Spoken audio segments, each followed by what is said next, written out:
guys, topik hari ini. Nah, yang lain jangan ikut-ikutan ya, yang lain jangan ikut-ikutan. Soalnya Christina manggil gue Om, dia manggil gue versi Inggrisnya, Uncle. Iya betul. Oke, tapi ya pada dasarnya emang gue kayak Om dia karena gue abang dari bapaknya dia. Ya gimana ya? Kalau abang dari bapaknya dia, berarti Omnya dia gitu. Ya kan? Cuma bahasa Inggrisnya aja. Oke, so sekali lagi saya perkenalkan dulu, Victoria Wong adalah anak sulung ya, benar nggak? Salah nggak sih? Sulung itu nomor 1 ya? Ya, Sulung nomor 1. Iya, bungsu ya? Lu bungsu apa sulung sih? Sulung. Sulung ya? Sulung. Bungsu You're the ada, first child ya? So, anak sulung dari brother Tommy Wong. Oke. Dan dia adalah pekerja keras, pembelajar, demen melakukan perbaikan dan memecahkan norma-norma kalau gue perhatiin. Jadi kadang curiosity levelnya kadang super tinggi, kadang executionnya juga super tinggi. So hari ini gue mau ngobrol sama dia karena age is just a number, teman-teman. Age is just a number. What you do with your age, what you do with your life is what is important. Ada Adi Kuncoro juga, ada Enji Warame juga nih langsung. Puff. Thank you Om Gokil. Ada Bang Jak. Thank you. Yes. Okay. So Vicky, Ya. how is life treating you? Oke. Tapi first thank you Uncle udah invite ke sesi malam ini. Thank you so much juga buat teman-teman yang udah join. Mungkin kenalan dulu ya buat teman-teman yang baru pertama lihat aku dari followersnya Uncle Sunil. Oke. Salam kenal, halo semua, aku Vicky. Sekarang lagi sibuk, jadi aku content creator, basically sederhananya gitu, dan tujuannya membantu teman-teman di sini yang mau mulai bikin konten di sosial media supaya bisa dari konten itu bisa mencapai tujuannya, entah itu sukses di personal branding atau di jualan. Jadi intinya aku di sini ingin sharing-sharing ke teman-teman semua, dan lewat konten-kontenku juga bisa dicek di akunku, itu membantu teman-teman untuk mulai konten, intinya gitu. Dan sekarang misinya itu aku sedang kerjakan, aku lagi ngebangun akademi sendiri, doakan lancar, namanya Sika, Start Your Content. Ya jadi sekarang lagi masa fase-fase rombak-rombaknya banget nih Uncle, kebetulan. Jadi memang course aku kemarin baru ditutup dan aku lagi ngelakuin rombak, dan intinya tuh tetap ke misi utama membantu teman-teman di sini untuk mulai bikin konten, intinya gitu. Siap. Oke, gitu. Pertanyaan pertama yang mau nohok, so far kemarin yang udah ikut training sama course-nya kamu total berapa orang? Dari kamu buka sampai terakhir kamu tutup? Oke, aku terakhir tutup sebulan lalu, ya, I think sebulan lalu, dan Amin 400 ada. Okay. Dan thank you family juga yang udah join di live ini. Oke, good. Oke, jadi bisa diceritain nggak sih journey-nya, kok bisa kebut banget, kok bisa naik banget, follower-nya banyak banget, cepet banget, terus pola bikin kontennya juga berubah drastis, gue perhatiin. Gimana sih caranya seorang Vicky yang umurnya berapa sekarang, Vicky? I'm 18. Aku 18. 18 ya guys, 18. Okay. It's a very good number. 1 plus 8, 9 tuh angka hoki juga, 8 juga angka hoki. Oke? Iya. Tapi orangnya juga penuh dengan hoki. So, betul. Because she has a beautiful mom, amazing dad, and an awesome brother. And Vicky, lu gimana sih prosesnya? Apa yang lu lakuin dalam kontemplasi lu sampai lu bisa menemukan niche lu?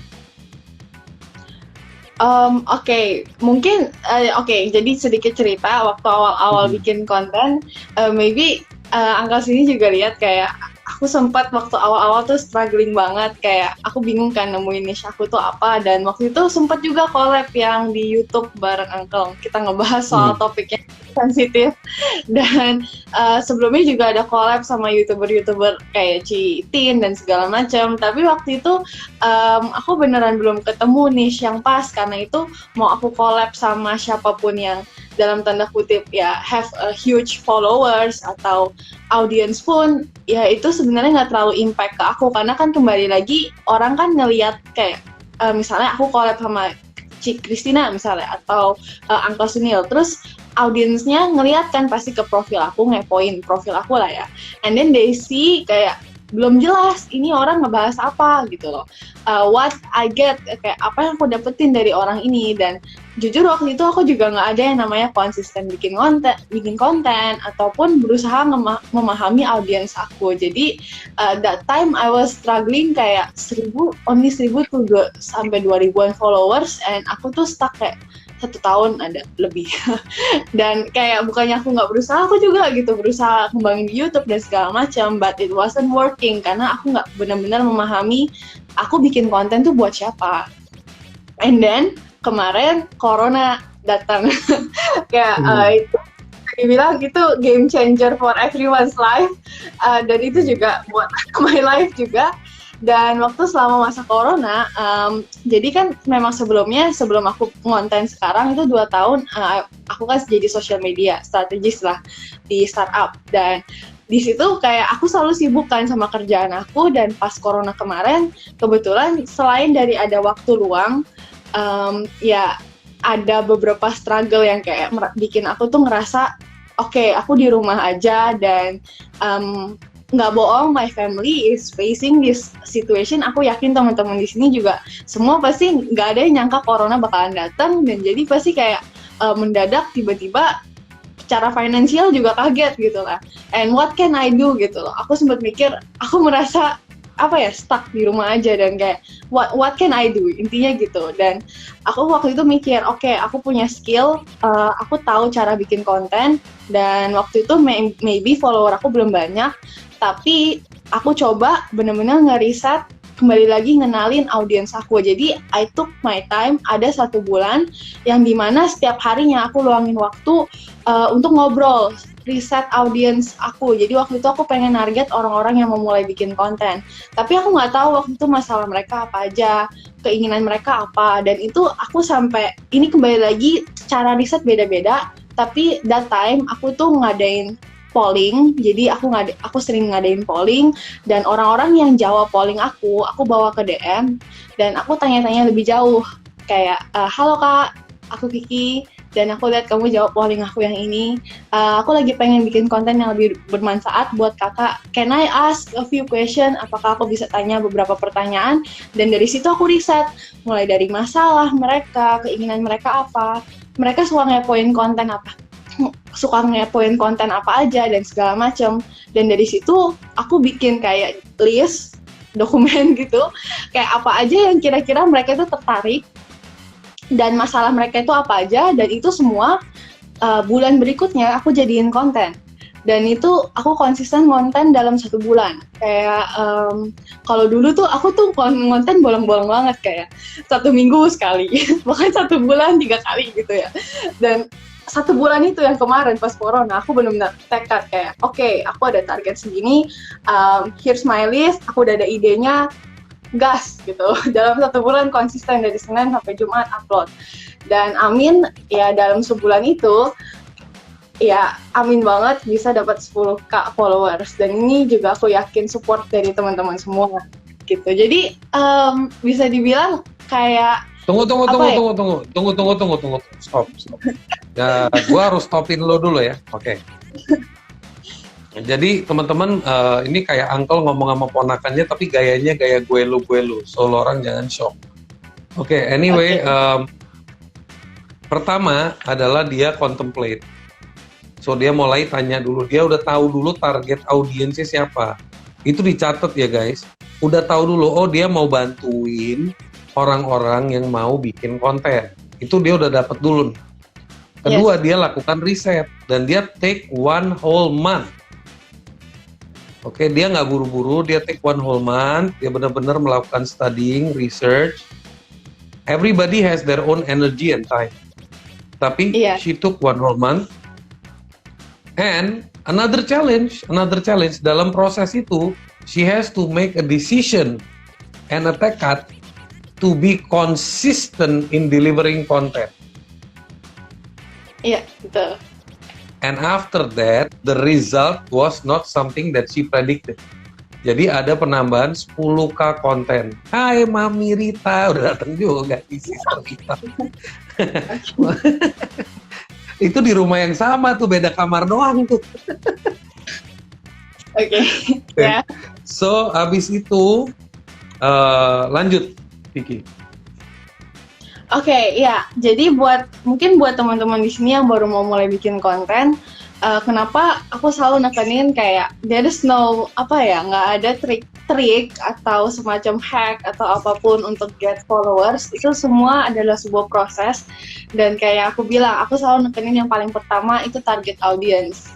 Kayak bener-bener kalau misalnya konten kita tuh menarik, bukan kita yang nentuin, tapi orang lain gitu. Dan orang lain siapa, konten kita ditujukan buat siapa, inilah dia yang nentuin konten kita menarik atau enggak.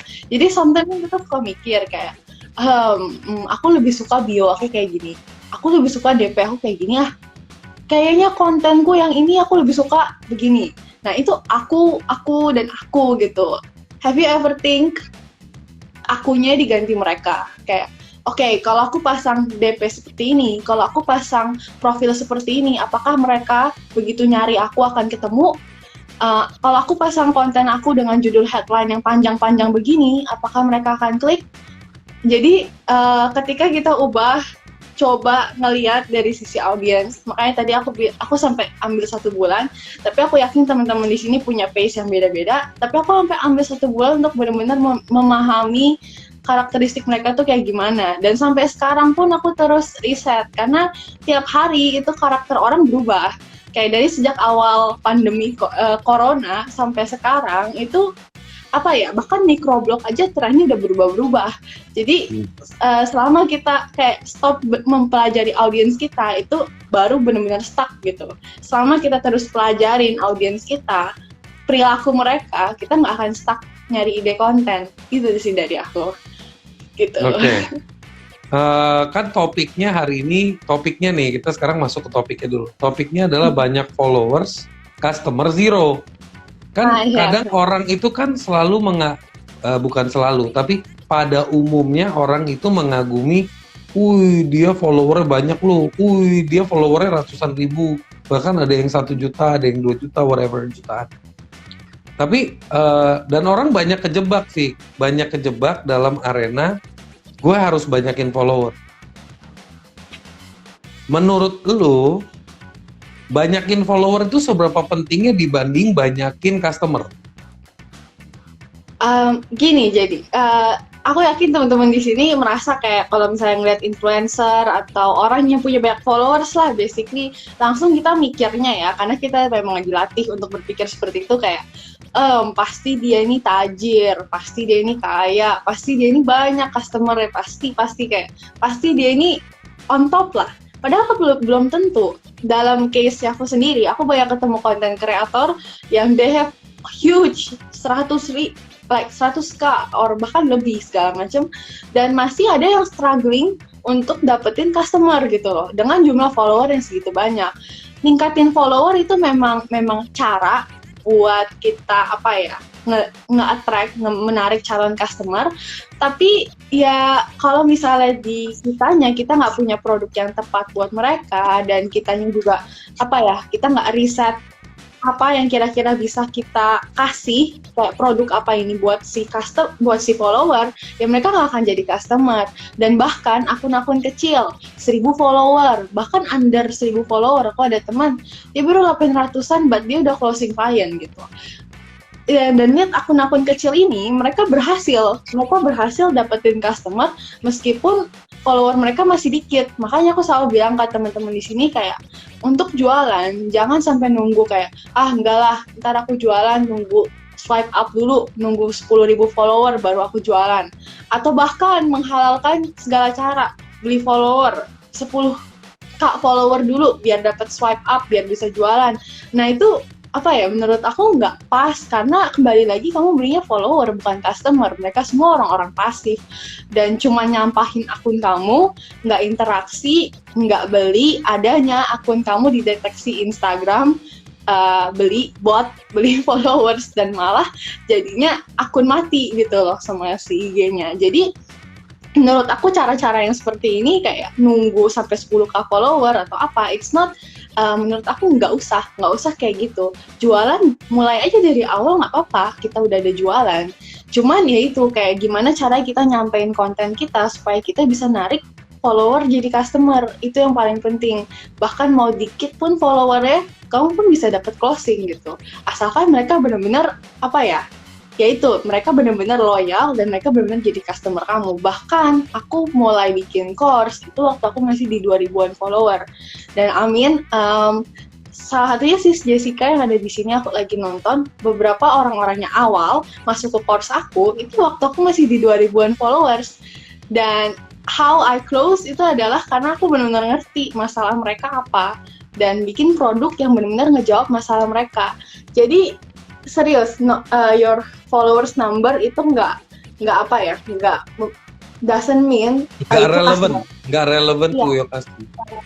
Ya, your followers is not your customer. Followermu itu bukan customer kamu gitu. Dan begitu, ya. Tapi yang customer kamu udah pasti follower kamu. Gitu. Okay. Kalau bisa milih banyak follower atau customer, I say customer. Okay. Looking at your age, who is 18, you're a girl, you're in your teenager, and kalau lu bisa sih mendadak, apa sih yang men-trigger lu sampai lu bisa, gue harus bisa bangun e-course, gue harus bisa nolongin orang, gue harus bisa make money. Itu lu dapat triggernya dari mana? Ya selain di rumah lo ada pendeta dan malaikat bersayap yang pagi sampai pagi, ya kan? Tapi elunya kok kan nggak ada beda. Banyak orang yang misalnya bokapnya sekeren apapun, anaknya belum tentu keren-keren banget. Maksudnya, lu kok bisa gitu? Karena di umur kayak lu tuh kan masih kayak let's have fun, let's be moody, let's be chill gitu kan? And how gitu? Oke, I think kembali lagi, pertama umur nggak mendefinisikan kayak kedewasaan atau pokoknya umur tuh cuma angka gitu menurut aku ya, dari aku pribadi. Dan setiap orang pasti punya timeline masing-masing. Jadi before aku mulai, kayak aku pengen negasin buat teman-teman di sini, jangan pernah bandingin progres kamu sama orang lain. Kayak jadiin orang lain sebagai motivasi nggak apa-apa, tapi jangan sampai kayak ngebandingin, dia udah umur segitu udah berhasil, aku umur segini kok belum ngapa-ngapain. Karena gini, setiap orang tuh punya kisah masing-masing, setiap orang punya bukunya masing-masing. Kalau bukunya semua orang sama, ya bosen gitu loh. Kayak kita punya timeline masing-masing, jadi kita compare diri kita sama diri kita di hari kemarin aja. Apakah aku udah lebih baik dari yang kemarin dibanding sama orang lain ya? Karena ya orang lain itu timeline dia, kita fokus aja sama timeline kita gitu, intinya gitu. Oke, nah kalau misalnya how aku bisa dapat ide dan semua ini, mungkin yang pertama, I thank God, kayak aku benar-benar bersyukur karena aku juga diakhirin di keluarga yang dimana orang tua aku dari kecil kayak mereka ngajarin aku untuk mandiri. Pokoknya intinya kayak when they're gone, ketika mereka udah nggak ada, ya itu memang sesuatu yang tough gitu. Cuman ya dari kecil tuh udah diomongin gitu loh. Meskipun kayak waktu itu aku masih inget banget waktu itu pembahasan itu dimulai, kayak aku sedih gitu, nangis kayak masih kecil gitu dibahas. Cuman dari kecil aku udah dilatih kayak kalau misalnya mereka nggak ada ya memang aku harus continue life gitu, intinya gitu. Dan mereka sendiri juga orang tua yang sangat suportif. Jadi first of all, aku mau mention itu, aku benar-benar terima kasih banget. Dan yang kedua mungkin lebih ke arah kayak aku membuka diri aku untuk kayak ke networking, komunitas, segala macam dari usia yang cukup muda. I think aku mulai kayak gitu tuh di 14 tahun. Dan bahkan sebelum itu waktu aku masih SD, ya bacaan aku tuh yang kayak waktu itu pertama kali aku juga kenal kayak my breakthrough di life itu waktu itu waktu masa-masa aku dibully dan aku baca buku Miss Mary kan. Dan kayak dari sana, semenjak itu tuh aku terus menerus ngikutin memang orang-orang yang seperti misalnya Miss Mary, terus Pak Bong segala macam. Jadi dan aku berusaha untuk ke komunitas yang seperti itu. Jadi mungkin dari situ ya aku mulai bergaul sama orang-orang yang punya positif mindset dan juga yang berpikiran jauh ke depan kayak Uncle Sunil. Iya, jadi dari situ tuh benar-benar membuka pikiran. Jadi benar banget apa yang orang bilang soal pergaulanmu itu juga menentukan siapa diri kamu, itu aku setuju banget. Karena secara nggak langsung memang benar-benar mempengaruhi gitu. Makanya dari situ aku juga ambil pengalaman itu dari sejak SMA kan, aku juga udah mulai side job, kerja, buka brosur. Aku masih ingat banget waktu SMP aku tuh jualan jasa desain brosur. Terus waktu SMA aku juga coba jadi social media strategist itu, intern, magang segala macem, dan semua pengalaman itulah mungkin ya yang bikin aku bisa berpikiran seperti itu gitu. Tapi aku sendiri juga merasa aku masih perlu banyak belajar, makanya kayak buat teman-teman di sini kayak benar-benar aku sering banget nekanin kayak kita sama-sama belajar aja gitu. Okay. So what was the greatest challenge? Apa was the greatest challenge waktu Vicky harus mengambil sebuah keputusan yang firm that gue harus konsisten karena gue harus mencari niche gue yang tepat, gue harus bangun branding gue yang jelas, gue menemukan misi gue lagi berusaha mengimajinasikan kalau gue di posisi lu. Tantangannya apa sih sampai bisa gue harus menemukan itu? Kan kadang-kadang nggak harus banget gitu. Iya.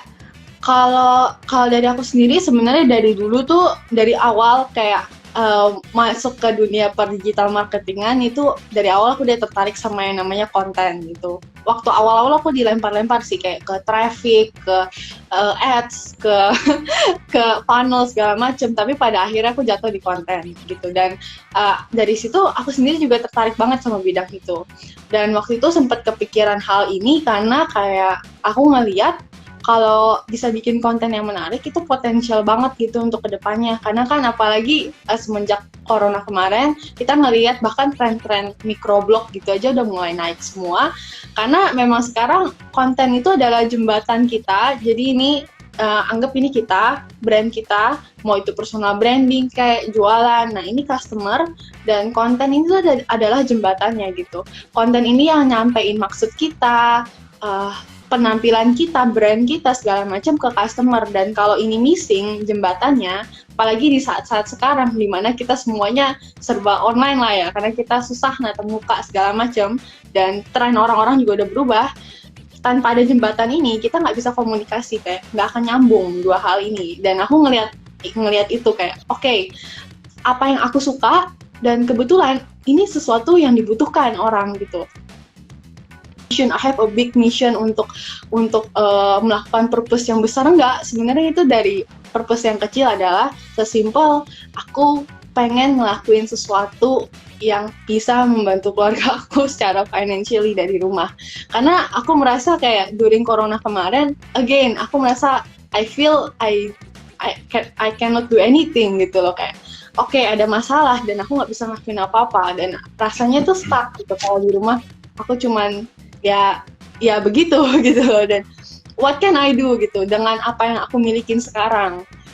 Aku tahu kayak aku masih kurang bisa yang namanya bikin landing page kayak funnel kayak segala macam gitu, tapi aku setidaknya punya pengetahuan soal itu dan aku masih muda, aku masih bisa banyak belajar. Jadi during 1 bulan itu nyiapin course segala macam itu sampai kayak begadang-begadang sampai aku teman-teman di sini juga ada yang ngelihat kayak teman-teman baik aku, thank you, mereka jadi saksi kalau kayak aku sampai malam sempet nangis bahkan karena kayak aku benar-benar frustrate, ini gimana cara bikin landing page ya, udah mau launching segala macam. Tapi ya itu sih sebenarnya dari purpose yang sederhana gitu. what can I do to help my family financially during Corona, udah itu. Dan baru kayak beranjak dari situ, baru aku mulai mikirin keluar, ke orang-orang di luar sana yang dimana aku ngerasa kayak bayangin ada orang yang stuck bikin konten bertahun-tahun, 2 tahun gitu, kayak it sucks gitu loh. Ada di sosial media dan kamu cuman dicuekin, sepi, kontennya segala macam. Padahal mungkin dengan dia mempelajari 1-2 hal dan dia bisa booming, itu konten benar-benar bisa mengubah hidup dia gitu loh. Karena menurut aku konten kayak sekarang ini juga mengubah hidup aku gitu. Entah itu bisa membuat personal branding dia melejit atau jualan dia melejit, kayak sesimpel itu gitu. Gitu sih. Thank you so much for telling me how you feel and apa yang membuat you decide. One more question. Itu adalah dari total 400 customer yang sudah ikut course-nya Vicky, ada nggak 2 atau 3 story yang impactful buat Vicky-nya sendiri dari si customer? Mungkin banyak, tapi yang bisa lo ingat mungkin 2 atau 3 yang lo bisa share. What did they gain after learning your course? How did it change their life? Or what impact did they get? Kalau dari aku sendiri, aku merasa course aku tuh masih a work in progress banget, makanya sekarang aku tutup dulu sementara karena aku masih mikirin kayak next step selanjutnya. Dan waktu itu course aku total udah jalan 2 bulan, baru 2 bulan sih sebenarnya. Tapi amin kayak waktu itu ada yang berhasil dapetin. Jadi selama ini dia ngikutin apa ya, cara-cara lain segala macam, dia bikin akun sana sini tapi dia nggak dapet customer satupun, dan kayak akhirnya dia bikin akun baru lagi gitu setelah kesekian kalinya, dan dia ngikutin course aku, dan amin baru posting konten pertama dia dapet closing. Aku seneng banget sebenarnya. Waktu itu bertepatan aku 10k followers tapi nggak nandingin, kayak aku jauh lebih seneng dengar message itu dari dia dibanding jumlah follower atau segala macam, karena aku merasa it works gitu loh, dan in some way change dia punya life. Jadi dapat closingan pertama dia dari konten pertama dia setelah berpindah-pindah akun beberapa kali gitu. Itu, dan juga kayak kalau dari teman-teman lain mungkin kayak sesimpel goalnya mereka bisa masuk explore, atau mereka ada yang berhasil dapetin closing segala macam, semua itu sih benar-benar kayak bikin aku semangat untuk terus perbaikin Sika lagi sih, karena aku merasa kayak ini masih a long way to go. Aku juga masih siapin banyak buat teman-teman di kedepannya, karena ini kembali lagi yang aku buka kan course yang benar-benar untuk pemula banget, 7 days, jadi aku masih nyiapin yang advance dan segala macam. Dan ya, aku harap setelah ini bisa lebih banyak kasih impact buat teman-teman semua. Amin. Amin. Vicky, aku mau kasih sedikit inputan buat Vicky. Everything that you do is already great. Jangan sampai Vicky masuk ke sebuah zone yang ngebawa Vicky secara emosional ingin memberikan yang super terbaik buat orang, karena itu bukan di powernya Vicky. Jadi you can improve your course, but don't jump into a box that you want to do the best for them.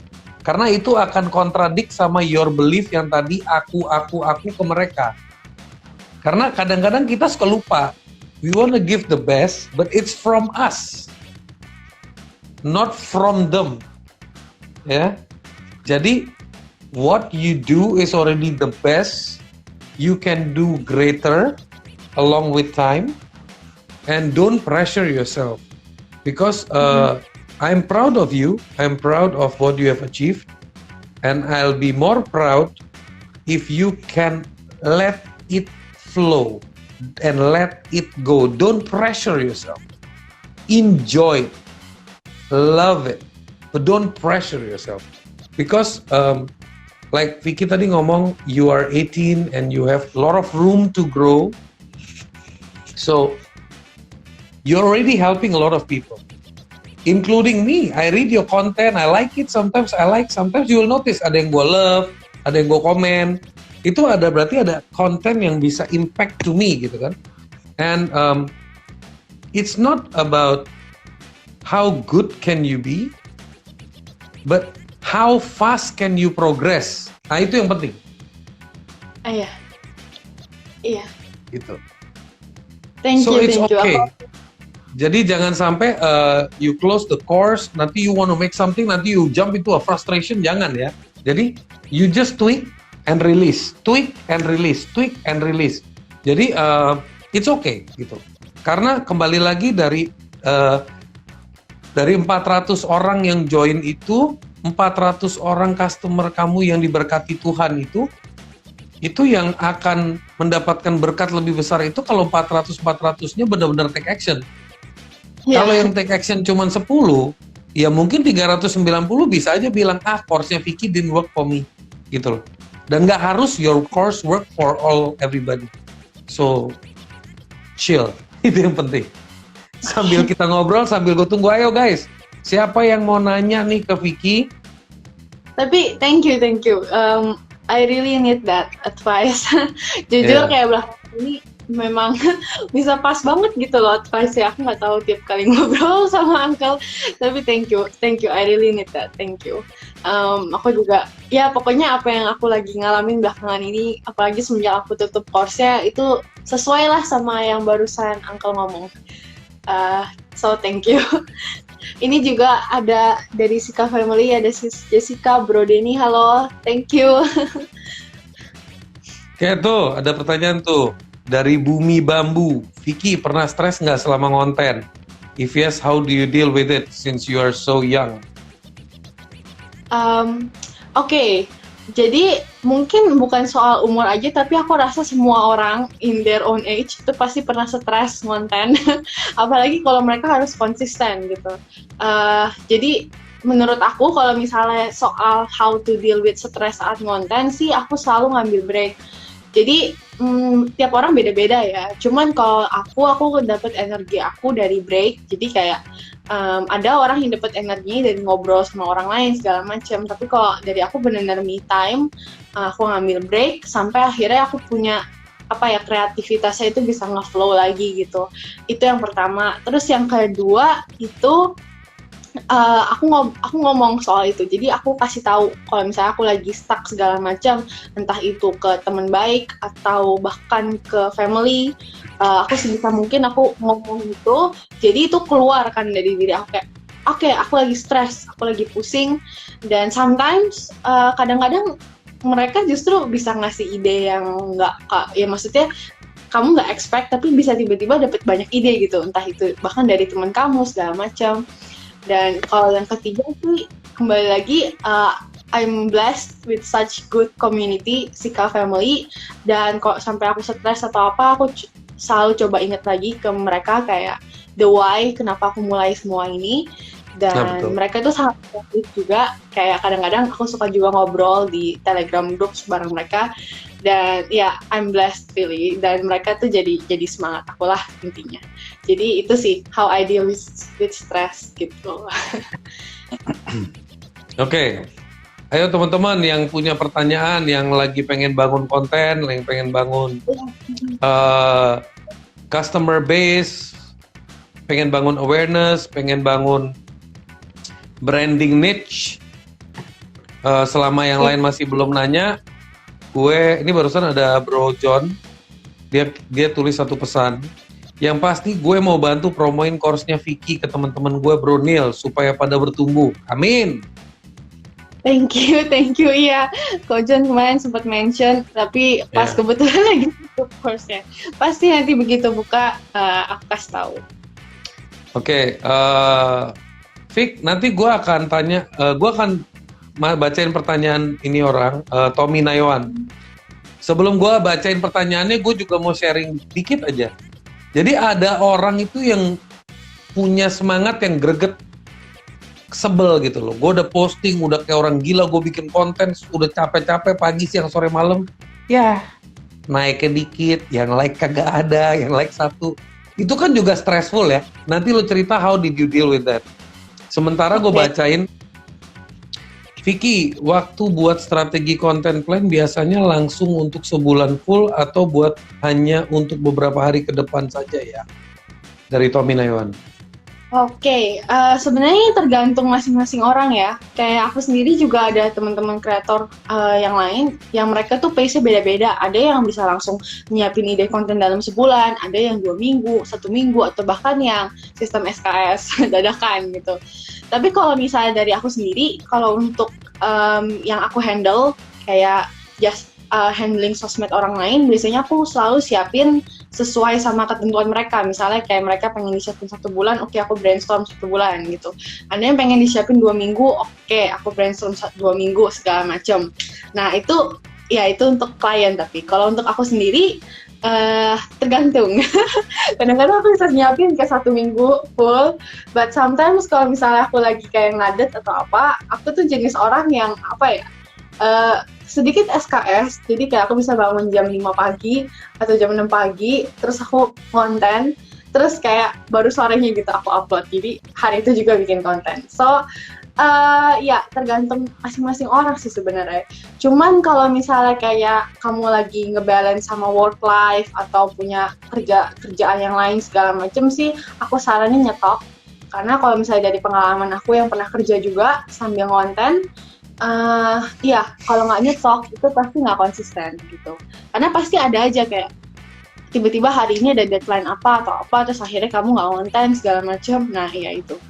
Gitu. Oke, amazing. Ini ada lagi nih dari Bro Yosa Setiadi. Vicky, mau tanya dong, pernah nggak udah bikin konten nggak jadi diposting? Mau tahu dong the untold story-nya? Thank you Bro Yosa atas ucapannya. Bikin konten nggak jadi posting, Pernah nggak? palingan kalau bikin konten nggak jadi posting sih ini memang karena aku nggak kayak baru nyampe slide kedua terus aku nggak tahu mau continue apa lagi, jadi nggak jadi posting. Okay. Apa ya, aku sedikit jarang ya namanya bikin konten habis itu aku nggak jadi posting, soalnya aku jenis orang yang kayak tes semuanya. Mau itu konten audio kayak quotes kayak apa kayak yang mungkin menurut aku kayak oke, rasanya ini kurang menarik, tapi kan ini menurut aku, bisa jadi menurut orang lain yang menarik, jadi post aja. Gitu sih, karena apa ya, mau angkanya naik atau turun menurut aku it's the same. Kalau dulu aku tuh stres banget kalau angkanya turun, kalau sekarang naik sama turun sih rasanya ya kayak ya kalau misalnya turun, oh berarti jenis konten ini nggak disukain orang, bagus, maksudnya aku jadinya tahu oke, konten ini yang jelek. Kalau angkanya naik ya amin, bonus. Jadi apa ya, kayak numbers are just numbers, kembali lagi kayak kalau bikin konten tuh harus seneng sama yang namanya testing gitu. Oke, sekarang ada lagi nih dari Jur3. Hai, aku rencana mau mulai personal branding, tapi bingung dengan isi kontennya. Apa kita harus buat konten untuk satu bidang aja atau boleh berbagai macam bidang? Terima kasih. Kalau misalnya dari aku fokus ke satu bidang dan satu niche, satu target market ya. Pokoknya satu akun, satu target market. Aku selalu prinsipnya gitu sih. Karena gini, kayak kalau misalnya kita ngebahas hal-hal yang macam-macam, mungkin itu work buat orang-orang yang udah punya banyak follower, artis segala macam. Karena kembali lagi yang udah punya banyak follower, itu orang mulai suka sama orangnya, sama brandnya, bukan sama kontennya. Jadi mereka mau posting apapun pun orang suka gitu loh, meskipun random gitu yang mereka post. Tapi buat kita yang baru mulai, orang belum tahu siapa kita gitu loh. Dan kalau misalnya kita posting begitu banyak macam hal, begitu mereka masuk ke profil kita, kembali lagi mereka nggak tahu aku sebenarnya dapat apa dari sini, dan bahkan kita jadinya nggak bisa relate sama mereka, kita nggak bisa connect sama mereka karena kita nggak benar-benar memahami satu target audience dan apa masalah mereka, apa keinginan mereka, habit mereka gitu. Jadi kita nggak bisa connect gitu sama mereka, dan akhirnya kita nggak menargetkan dengan maksimal. Orang juga nggak merasa, begitu mereka lihat konten kita, mereka nggak merasa ini gue banget, dan akhirnya mereka nggak follow. Jadi kalau menurut aku, satu akun, satu target market. Very good answer. Soft selling mending konten storytelling atau konten edukasi, dari Angelin Julita? eh combine aja, dua-duanya bagus kok. Sebenarnya storytelling itu part of konten edukasi gitu, cuman disampaikan dalam bentuk cerita ini gitu. Kalau edukasi kan lebih ke arah kayak tips, cara segala macem. Kalau storytelling lebih ke arah cerita. Mungkin ini datang dari postingan aku hari ini kali ya gitu. Jadi menurut aku combine aja. Oke. Lebih Gitu. penting mana? Bikin konten dulu baru punya produk atau punya produk dulu baru dibikinin konten? Ini pertanyaan yang cukup bagus. Jadi kalau menurut aku, tergantung ya, kayak tergantung masing-masing orang. Ada yang baru dapat ide produk setelah dia bikin konten. Jadi setelah dia memahami audiensnya baru dia dapat ide produk. Ada yang sebelum bikin konten dia udah ada produknya. Itu contohnya aku. Sebenarnya sebelum aku mulai 1 bulan journey konten, aku udah tahu kayak, oke, aku mau bikin course, aku mau bangun Sika, aku mau bangun sistem buat orang belajar. Akademi lah intinya, yang nanti masih a long way to go juga. Dan dari situ kayak yang paling penting itu bukan yang mana duluan, tapi yang paling penting adalah apakah ini sesuai sama target market aku. Kayak percuma kalau misalnya kita bikin konten yang menarik, tapi habis itu kita bikin produk yang nggak sesuai sama market, atau yang sebenarnya nggak diinginin market. Kayak percuma konten kita semenarik mungkin, atau kita bikin produk yang semenarik mungkin, secakep mungkin, tapi kita nggak bisa mengkomunikasikannya lewat konten, kita nggak bisa connect ke customer lewat konten. Jadi menurut aku terserah yang mana mau dibikin duluan, yang penting target market gitu. Oke. Ini dari IRS Factun. Halo, saya kan jualan ilustrasi. Lebih enak diberitahu harganya atau disuruh DM dulu untuk tahu harganya? Oke. Kalau ini sebenarnya Denny dari Santoso banget itu ya. Iya. Aku sendiri nggak pernah jualan ilustrasi ya. Cuman kalau misalnya dari aku, ya rule yang aku selalu hindarin adalah masukin harga ke carousel aku atau ke konten aku. Aku biasanya selalu menghindarin itu sih sebenarnya. Mungkin kalau konten-konten yang sifatnya edukasi atau storytelling segala macam itu, hindarin mention harga sebisa mungkin.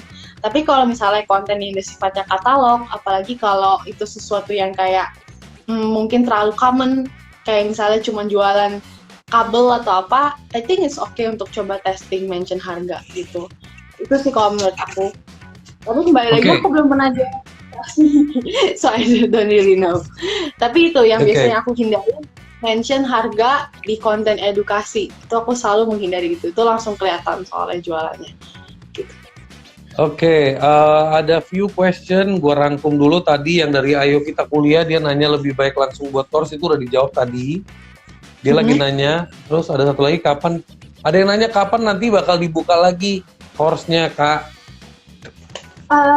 Secepat mungkin. Secepat mungkin. Ya kira-kira seminggu 2 minggu lagi kayaknya ya, atau mungkin sehari 2 hari. tergantung mood perfectionistnya dia dulu, tergantung. Oke, iya. Tahu gue perfectionist.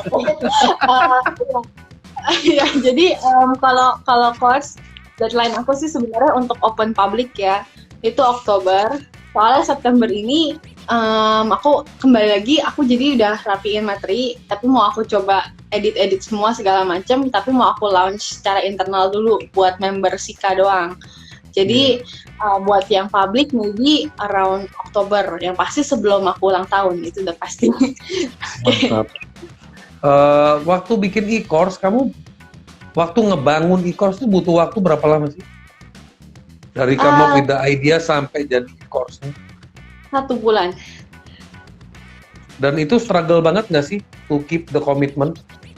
Iya, iya karena apalagi sifat perfeksionis aku itu, I think itu struggle terbesar, perfeksionis. Jadi kayak aku merasa kayak, soalnya teman-teman aku yang lain, maksudnya orang-orang yang aku tahu udah pernah bikin course, mereka tuh nyiapin sampai kayak 6 bulan, setengah tahun, segitu-gitulah pokoknya. Dan aku nerapin deadline ke diriku sendiri kayak, oke, karena ini situasi corona, aku harus bergerak cepat 1 bulan gitu. Dan waktu 1 bulan itu udah lewat, apalagi menjelang minggu terakhir, sifat perfeksionis aku muncul semua gitu, kayak aduh ini belum cakep, ini belum rapi, ini editannya belum ini, backgroundnya kurang ini segala macem ya. Tapi waktu itu ya aku dapat pesan juga dari orang yang dari keluarga aku, dan mereka bilang kayak pokoknya intinya kayak just do it gitu loh. Dari salah satu orang juga yang bikin course namanya Ko Albert, dia juga pesan kayak pokoknya intinya jalanin aja gitu. Karena kembali lagi kayak apa ya, kita ya itu kembali kita nggak akan tahu sebenarnya apa yang orang suka, apa yang memberku suka selama aku nggak launch. Dia gitu, dan aku setuju banget sama tadi perkataannya Uncle soal just let it flow, improve as we go. Itu aku setuju tuh. Gitu. Oh iya, Albert kan sempat launching course-nya waktu di Indonesia di platform aku pertama kali. So it was a big boom, and yeah, I learned a lot from his experience as well. Yes. Okay, so Vicky, ini one question before we end up into easy conversation. Ini mau testing. From so many times I give you insight, what was the most powerful insight that you learned from Uncle Sunil?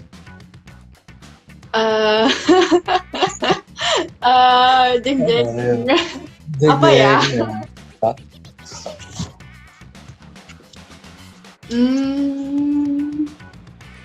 Apa ya? Maybe saking banyak ya. Tunggu. Apa ya? Tunggu. I think kalau misalnya dari karakternya Uncle Sunil sih, be yourself itu yang paling ini banget. Tapi selain dari itu sih, mungkin yang tadi kayak I always like the way kayak Uncle Sunil selalu ngasih advice itu berdasarkan sesuai sama kondisi aku. Aku nggak tahu kenapa, kayak yang kayak barusan improve as you go, dan don't put too much pressure on yourself. Kayak there's still a lot of time dan segala macam. Ya itu kayak selalu sesuai sama kondisi aku. Waktu yang terakhir kali kita collab sama YouTube pun kayak itu juga sesuai pas sama kondisi aku. Jadi I don't know why you have this sense yang kayak bisa pas lah gitu sama kondisi aku. Cuman I think the most yang memang tercermin dari karakternya Uncle juga itu be yourself sih intinya. Yeah, betul. So kenapa I ask you that question, so that you go back to the core, be yourself. Yes, go back to the core. Sometimes kita kejebak. Jadi teman-teman, I appreciate Vicky so much, and I appreciate semua yang datang, yang nemenin, yang nonton, yang ikut bertanya juga, yang ikut memberikan semangat juga, bahwa in life kita semua akan face challenges. Tapi 90% of the challenges we face itu adalah challenges that we create. Iya, betul. Because we are so involved for the world, we forget to be ourselves. Dan itu akan membuat things lebih capek. Jadi teman-teman, hari ini gue akan kasih mantra ke Vicky as my gift to Vicky. Lo ada pen sama kertas nggak di situ? Nggak ada. Oke, aku aja ini bisa ingat ya. Oke. Mantranya, bikin konten nggak ribet, yang ribet guenya. Iya. Udah, itu aja. Tiap kali lu stuck dalam konsep bikin konten, lu ngomong itu. Oke, buat teman-teman ya. Buat teman-teman di sini yang sering stuck intinya. Nah, buat teman-teman yang sering stuck nanti kepoin IG-nya Vicky. Kalau bisa Vicky tolong buka landing page kecil-kecilan, jadi mereka semua bisa ya minimal ngisi email sama kontak, jadi udah bisa udah bisa booking dulu sebelum course-nya dibuka, biar kamu ada pressure, ya kan? Biar kamu ada pressure di sekian banyak orang. Kalau misalnya dari aku sendiri sih udah ada buat teman-teman yang mau daftar ke course selanjutnya bisa di notif lebih awal, karena buat yang daftar awal dapat bonus. Nah ini bisa klik link yang ada di sini, aku udah post, nah itu, atau klik link di bio aku atau DM aku intinya kalau mau dapetin link buat linknya gua pin dulu link. Bentar, Bu. Oke, jadi itu supaya dinotif lebih awal pas launch lagi course-nya, dan orang-orang yang daftar awal itu udah pasti dapat bonus lebih dari yang lain gitu. Makanya itu benefit kalau daftar Tuh, dinotif. baca tuh linknya tuh, bit.ly/cuan dari konten. Ayo guys, yang mau cari cuan, cepetan. Iya. Oke, Kalau Vicky, misalnya yang bisa ngeklik dari situ juga bisa DM aku aja. Karena ya, kalau kita- pin aku nggak bisa diklik, mesti di input di Chrome atau di browser gitu. Oke, amazing. So Vicky, how is your dad? Soalnya nanti jam 10 dia mulai lagi tuh 10.01 ada Oh, komunitas.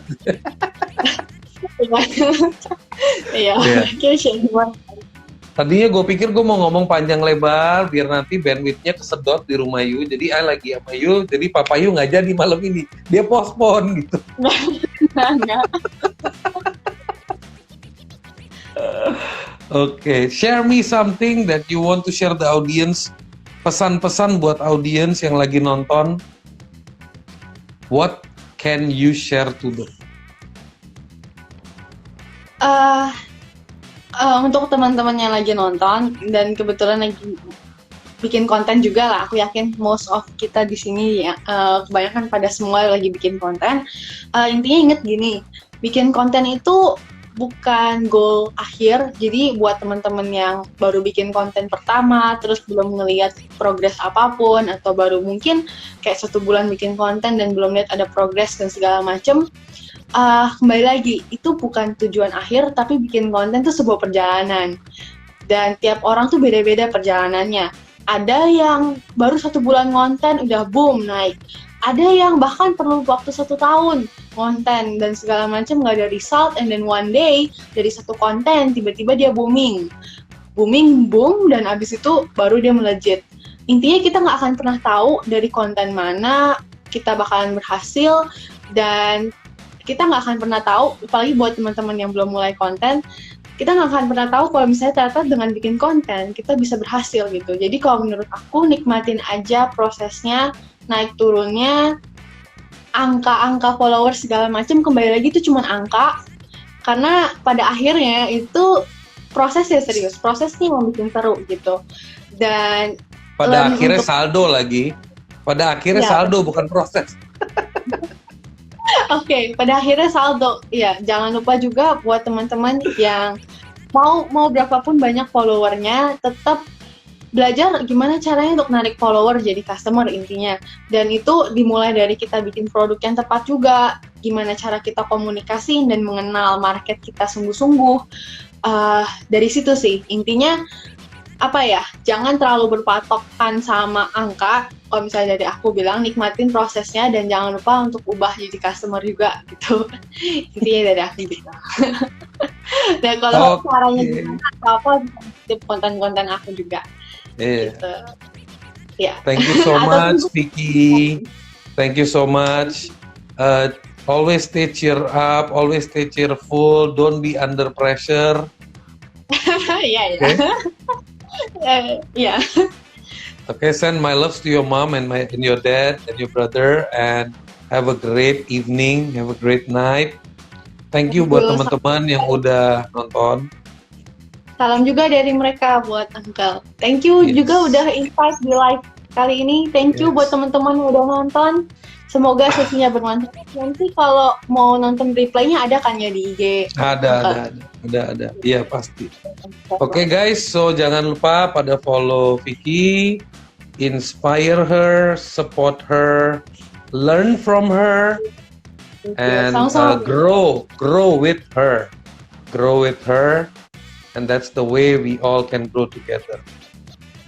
Kalau Mami Rita masih ada di sini, thank you Mami Rita, ya udah melahirkan anak yang keren gitu. Oke, see you all. See you, thank you. Thank you semua, bye-bye.